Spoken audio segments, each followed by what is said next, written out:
Oh, quanto ho sognato di vedere di nuovo il volto amato del mio amato padre. Abbracciami, padre mio, abbracciami. Stringimi a te più forte che puoi.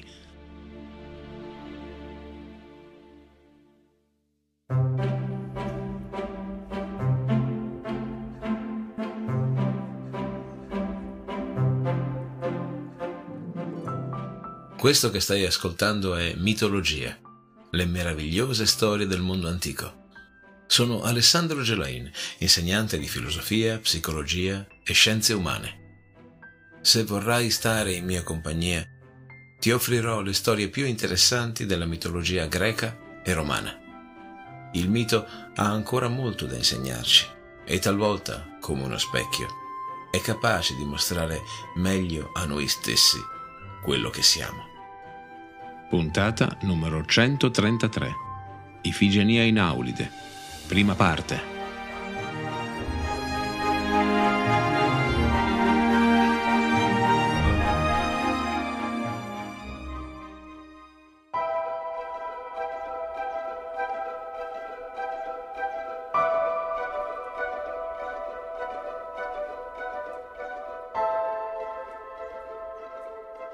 I greci si stanno riorganizzando per salpare verso Troia e questa seconda volta è destino che riescano a non sbagliare strada, anche grazie all'aiuto di Telefo. In un'altra versione Apollodoro afferma che Telefo non guida di persona la flotta, ma che solamente indica la rotta esatta all'indovino calcante, il quale con la sua preveggenza ne conferma l'esattezza.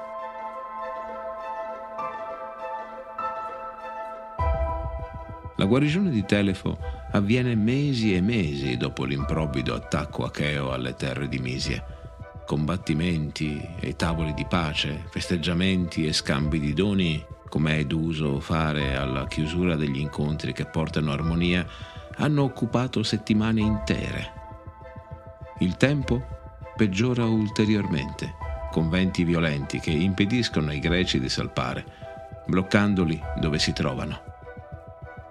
È avvicinato Telefo per chiedergli quale possa essere il momento migliore per salpare in direzione di Troia. Il figlio di Eracle risponde che quei venti avversi alla rotta che a loro interessa termineranno solamente la primavera successiva.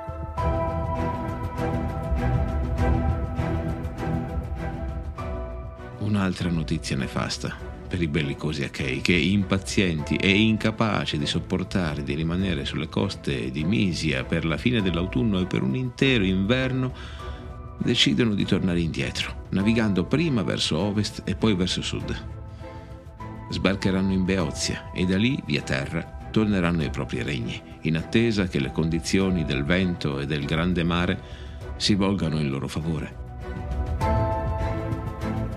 Dal rapimento di Elena, passando per i problematici arruolamenti di Odisseo e di Achille, alle riunioni, agli incidenti in Misia con le terre di Telefo, è già passato diverso tempo.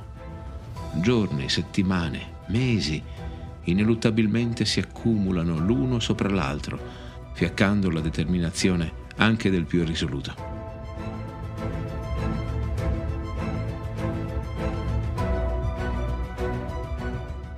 Finalmente, un timido vento ricomincia a soffiare in favore delle navi nere. Tutti si ritrovano di nuovo in Aulide. Poco prima di salpare, però, accade un fatto prodigioso. Qui, in Aulide, sotto l'ombra di un grande platano, gli eroi, i re e i comandanti delle navi stanno compiendo sacrifici, dedicando agli dei degli animali perfetti, per ringraziarsi la traversata e lo sbarco in terra straniera.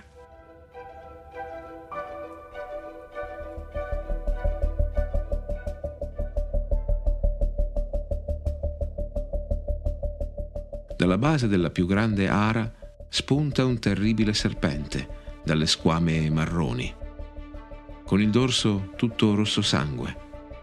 Questo spaventoso rettile subito si abbarbica al tronco del platano. Ha preso di mira un grosso nido. In questo nido ci sono 8 piccoli passerotti, e la madre che ha appena assistito alla schiusa delle uova.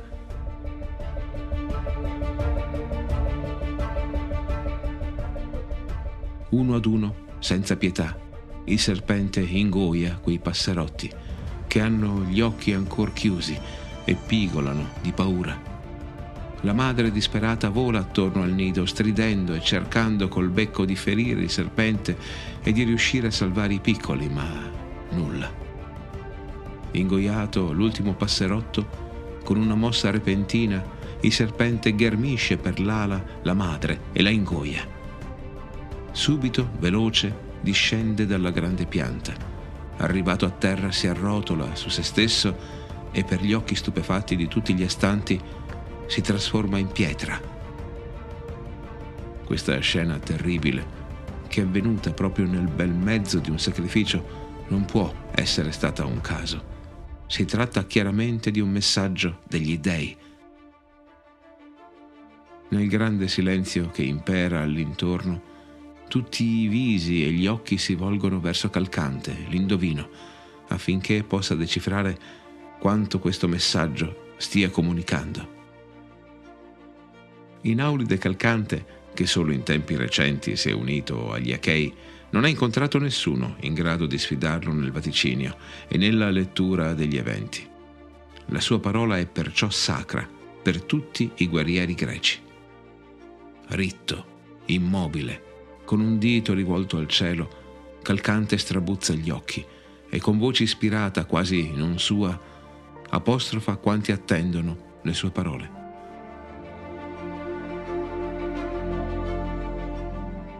Perché ve ne state qui muti, Achei dalle chiome fluenti? A noi questo grande prodigio lo ha mandato Zeus, il sapiente. È un presagio lontano che si compirà nel futuro, ma è il presagio di una gloria che mai verrà meno. Come questo serpente ha mangiato i passeri piccoli, e anche la madre, Otto, e nona era la madre che aveva figliato, così altrettanti anni lì dovremo combattere, ma conquisteremo al 10° Troia dalle ampie strade.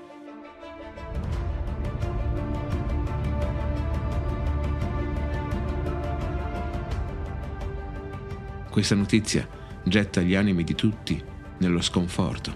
In più, pochi giorni dopo, accade un evento che porta altre nere nubi su tutta la spedizione.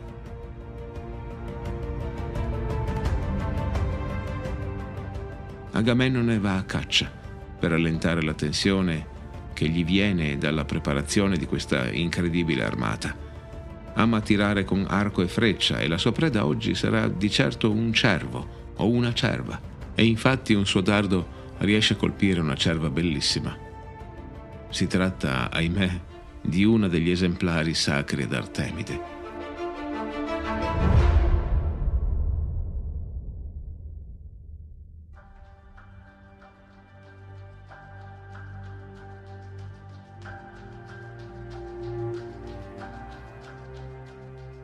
Già il ferimento di una di quelle cerve sacre alla dea dell'arco è un'azione che chiunque abbia timore degli dei sa già che porterà a delle conseguenze terribili. Aggiungi a questa consapevolezza che l'agitazione e l'alterigia di Agamennone gli fanno uscire di bocca una frase di un egotismo non certo inatteso. Ah, neppure Artemide avrebbe potuto fare un tiro così perfetto. Artemide, la cacciatrice che tutto ode, anche il fruscio più lontano, alla superbia di queste parole, fa seguire immediatamente la sua vendetta.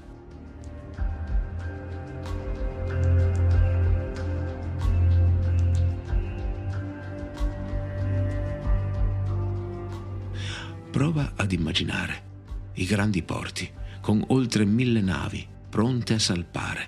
Il vento gonfia le vele impazienti, bandiere, insegne e stendardi sventolano sullo sfondo di un cielo e di un mare azzurrissimi.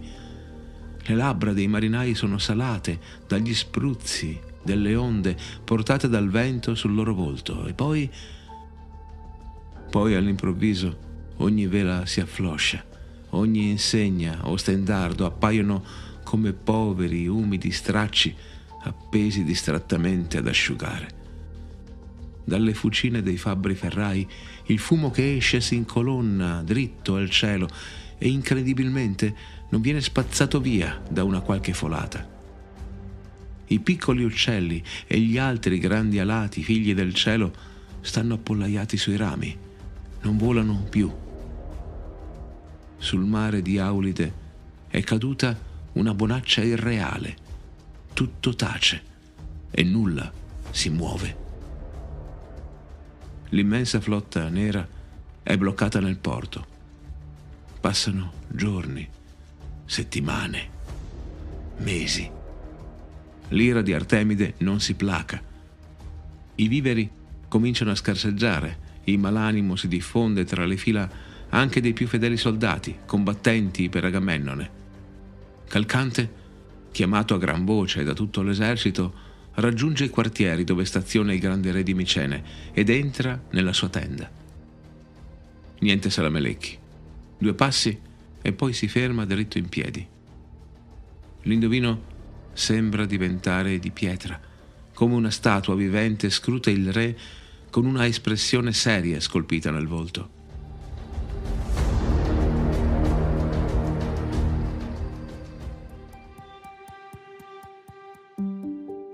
Facciamo un piccolo passo indietro. A Micene Agamennone ha lasciato la moglie Clitennestra con i suoi 4 figli, 3 femmine e un maschio. Le giovinette sono Crisotemi, Elettra, Ifigenia. Il maschietto invece ha nome Oreste. Dei 4 la preferita di Agamennone è Ifigenia. Fin da piccola Ifigenia ha mostrato un amore filiale incondizionato nei confronti del padre. Spesso ha giocato da piccolissima sulle ginocchia di Agamennone, che ha imparato in fretta ad amare quel bellissimo volto di fanciulla. Ifigenia bambina intreccia centinaia di margherite per creare colorate corone per il suo amato papà. E ogni volta che il burbero padre per caso la incrocia a palazzo, ella improvvisa dei passi di danza a lui dedicati, strappando al grande re uno dei suoi rari sorrisi. Questa è Ifigenia, oggi cresciuta, fanciulla di bellezza e virtù ineguagliabili.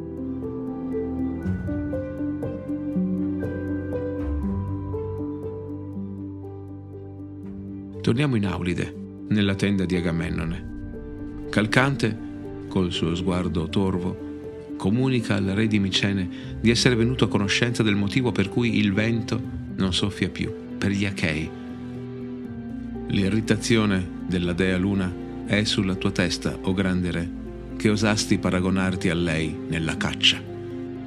Per ottenere di nuovo il soffio salutare dell'aria che sostiene gli uccelli, un sacrificio dovrà, ahimè, aver luogo in terra d'Aulide. Sopra l'ara dovrai distendere tua figlia Ifigenia e sacrificare la sua gioventù al successo della tua impresa.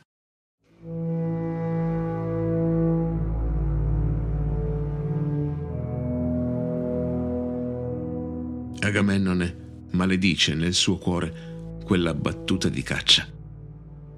Per un attimo il re medita di sacrificare la figlia, poi con ragione ammette a se stesso che mai e poi mai Clitennestra accetterà un tale destino per la giovane. Agamennone prende tempo. Pian piano in lui si fa breccia il ricordo di tanti momenti d'amore vissuti con la figlia. No, quello che il fato gli chiede è troppo. Agamennone si rifiuta di far scortare Ifigenia da Micene alle sponde di Aulide per poi ucciderla.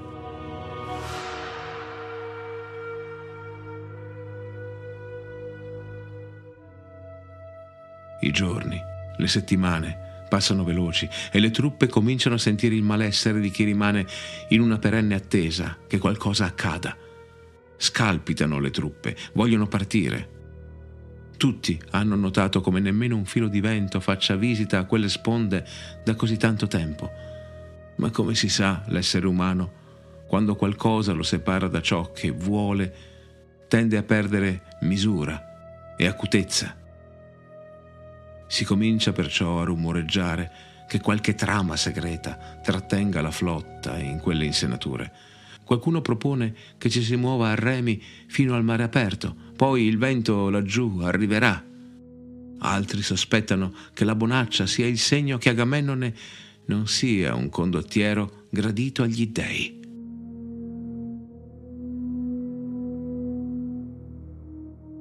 Per evitare tumulti e ribellioni, Agamennone viene temporaneamente sospeso dal comando e viene sostituito dal nobile Palamede. Questo passaggio di potere, una mossa politica, concede al re di Micene un po' di tregua. La questione però non è ancora chiusa. Nella tenda di Agamennone, Menelao apostrofa il fratello. Mogli e fanciulle han visto partire i loro uomini, sapendo che ben difficilmente li vedranno ritornare. Madri han salutato i figli che hanno imboccato la via per Aulide, sapendo che ben difficilmente li potranno riabbracciare in questa vita. E tu, fratello, tu che guidi queste immense truppe, pronte al sacrificio di sé, tu osi innalzarti al di sopra del loro sangue e della loro stessa vita. Osi pensare che il tuo dolore superi quello delle mogli e delle figlie che rimarranno orfane dei loro cari e delle madri senza più figli? Il tuo triste dolore è comune ad ogni singolo soldato che segue le tue insegne. Davvero reputi che il fato sia ingiusto con te? Riprenditi, fratello. Questo è il volere degli dèi. Tu non potrai che eseguirlo.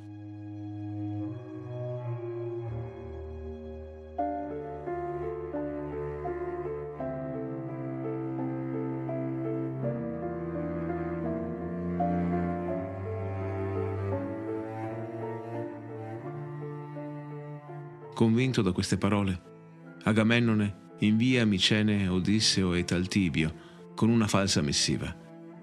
Agamennone comunica a Clitennestra che Achille non si unirà alla sua armata se non potrà sposare la bella Ifigenia, di cui ha sentito cantare le virtù e la bellezza. Se la sua cara sposa è d'accordo che Achille di Ftia sia un partito degno della bella figlia, che con lei si metta subito in viaggio in direzione di Aulide, dove l'attende il famoso figlio di Peleo.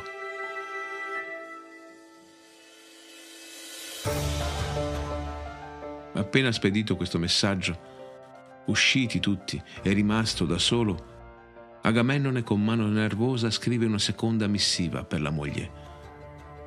Figlia di Leda, Clitennestra, cara sposa, oltre alla mia prima lettera ti mando ora a dire di non mandare tua figlia alla baia senza onde di Aulide, perché dovremmo celebrare il matrimonio di nostra figlia in un altro momento. Mette in mano queste poche righe ad un messaggero fidato, imponendogli di consegnarle unicamente nelle mani della regina, evitando di farsi vedere da Taltibio e da Odisseo. Il messaggero, ahimè, riesce a fare pochi metri. Le sentinelle di Menelao messe a guardia della tenda di Agamennone lo catturano.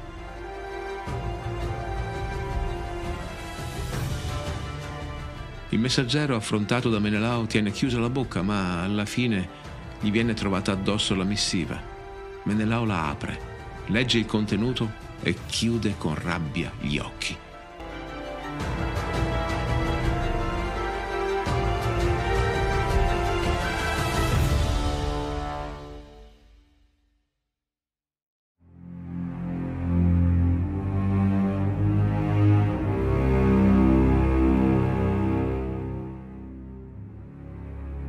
Con nuove sferzanti parole colpisce l'orgoglio del fratello, accusandolo di essere come chi, a seconda del momento, è presto a mutare opinione.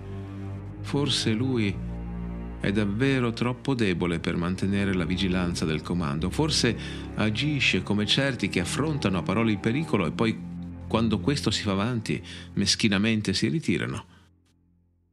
Agamennone, nel testo di Euripide, che mette in scena la vicenda che ti sto raccontando, risponde al fratello. Voglio rimproverarti a mia volta, brevemente, non alzando gli occhi troppo in alto, con spudorata saggezza, ma in modo più sobrio, come un fratello, perché è un modo da brav'uomo l'essere premuroso. Ti prego, Dimmi, perché questo scoppio di furia, questi occhi iniettati di sangue? Chi ti sta facendo del male? E che cos'è che desideri di più? Tu aspiri a riavere la tua sposa, ma ella era in mano tua e tu scappare l'hai fatta. La vorresti riabbracciare?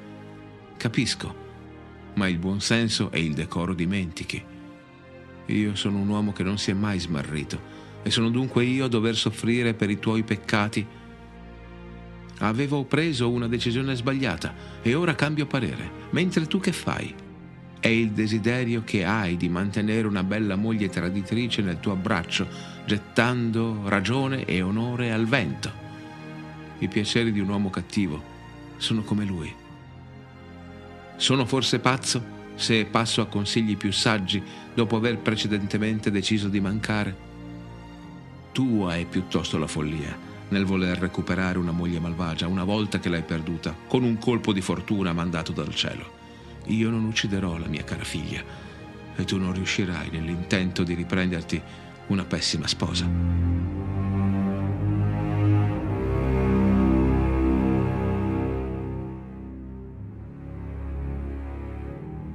Agamennone piange mentre sputa queste parole verso il fratello. Dolore e rabbia si fondono nel suo petto. Nella finzione scenica, un garrulo servitore entra all'improvviso nella tenda del re, annunciando l'imminente arrivo di Clitennestra e della principessa Ifigenia. Le due si sono fermate ad un ridente ruscello a rinfrescarsi ed alleviare la stanchezza del viaggio, ma tra poco saranno lì. Menelao prende la mano del fratello e, spalla il servitore, gli sussurra all'orecchio: il nostro avo Pelope e Atreo, nostro padre, mi sono testimoni. Ti apro il mio cuore. Ti ho visto piangere, fratello, e ho provato per te una forte compassione. Rinnego ogni parola che ho pronunciato poco fa. Sono dalla tua parte. Risparmia la vita di tua figlia. Il mio vantaggio non può valere il prezzo della tua infelicità.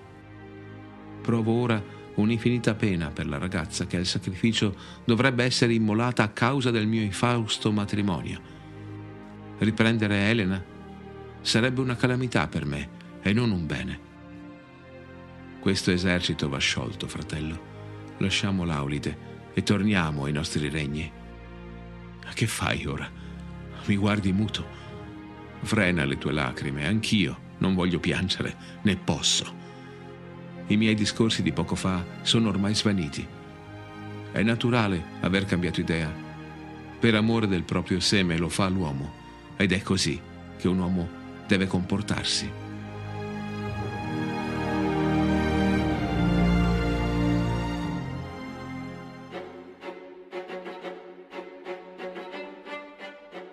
E Agamennone: grazie per queste tue parole.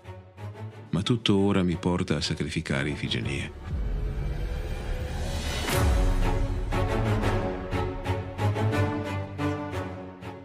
Qui si è radunato tutto l'esercito acheo e tutti sapranno presto che lei è qui.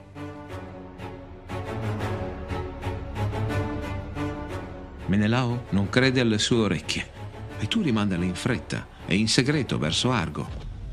Già, ma Calcante riferirà a tutti del mancato sacrificio. A Calcante si può chiudere la bocca, non sarà un lavoro difficile. Guai a chi alza la mano sovveggente, ricordalo. No, c'è un altro pericolo all'orizzonte: il sangue di Sisifo. Odisseo, hai ragione. Egli, in viaggio, è al corrente di ogni cosa e il suo amore per la popolarità presso l'intero esercito potrebbe infine farlo schierare contro di te se mostrassi un momento di debolezza.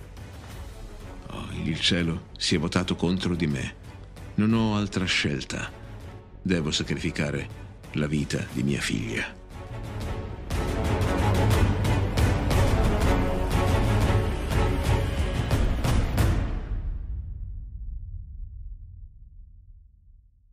Clitennestra e Ifigenia entrano nella tenda di Agamennone.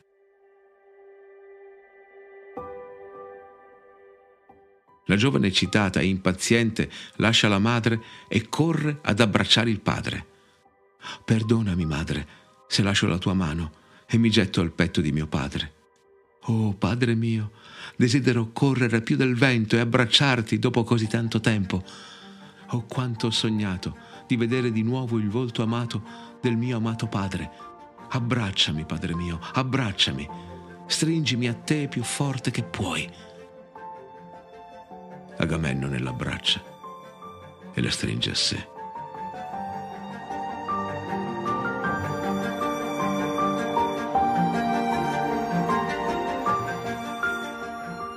Se questo podcast ti piace, lascia un commento.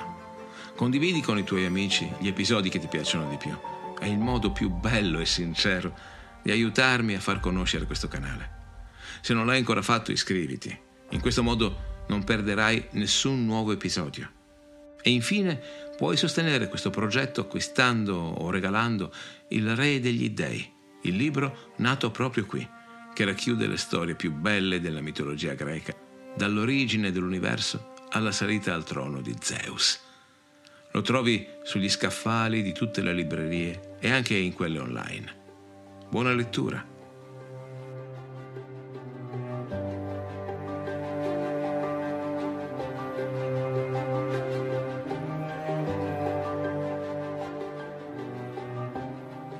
Hai appena ascoltato un episodio del podcast Mitologia, le meravigliose storie del mondo antico, raccontate da me, Alessandro Gelain. Grazie per esserti sintonizzato. Apple Podcast, Google Podcast, Spotify, Castbox, Spreaker, scegli tu. Iscriviti a questo podcast sulla tua piattaforma preferita. Ci sentiamo al prossimo episodio.